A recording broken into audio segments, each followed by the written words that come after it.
essayons de voir à quoi servent les parures. À l'exemple du pharaon qui est là. Vous voyez bien, le pharaon qui est là avec ses parures. Tous les pharaons en avaient. Les chefs traditionnels en ont. Les sociétés occidentales, asiatiques et consorts en ont pour les initiés.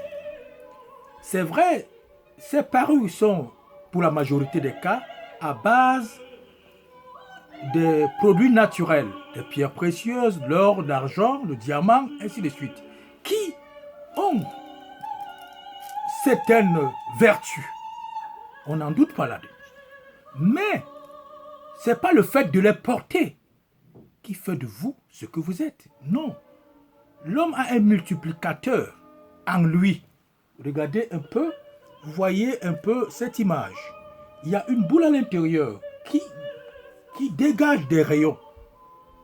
Tant que cette boule ne donne pas des rayons, ces couleurs que vous voyez qui sont des ondes ne se dégagent pas. Alors, les parures que portent les rois, les chefs traditionnels, les chefs traditionnels patriarches, et en Occident, certains initiés, n'ont de valeur et de vertu capables de les aider à une certaine élévation d'esprit, que lorsque le multiplicateur qui est à l'intérieur, qu'on appelle l'âme, s'est éveillé et qu'elle se manifeste, qu'elle irradie, elle donc, quand elle s'éveille, elle appelle l'esprit, ce qui est dit dans la Bible, et l'époux dit viens, et l'épouse vient. Voilà, l'esprit et l'âme s'unissent.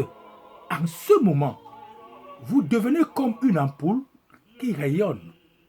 Ce n'est pas ces parures qui font de vous ce que vous êtes, mais plutôt ce multiplicateur qui est à l'intérieur, qui donne la force, qui multiplie cette force.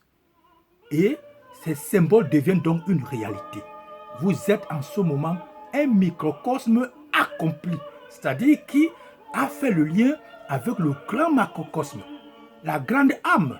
Vous avez cassé, percé ce que les Asiatiques appellent akasha, une sorte de voûte, la matière, la première matière. Vous la cassez et vous rencontrez le prana. Ça, c'est un langage hindou qui est le pain de vie, comme on appelle les chrétiens. En ce moment, donc, vous avez fait l'union avec la grande âme. Vous percez donc, vous rencontrez donc le Seigneur. Vous vous fondez en lui. Donc, tout ce que vous faites est en harmonie avec le grand Seigneur, le créateur de tout univers. Et en ce moment, vous avez traversé toutes les entités de la sphère réflectrice. Donc, tous ces méchants esprits n'ont plus pouvoir sur vous. Et vous êtes devenus les patriarches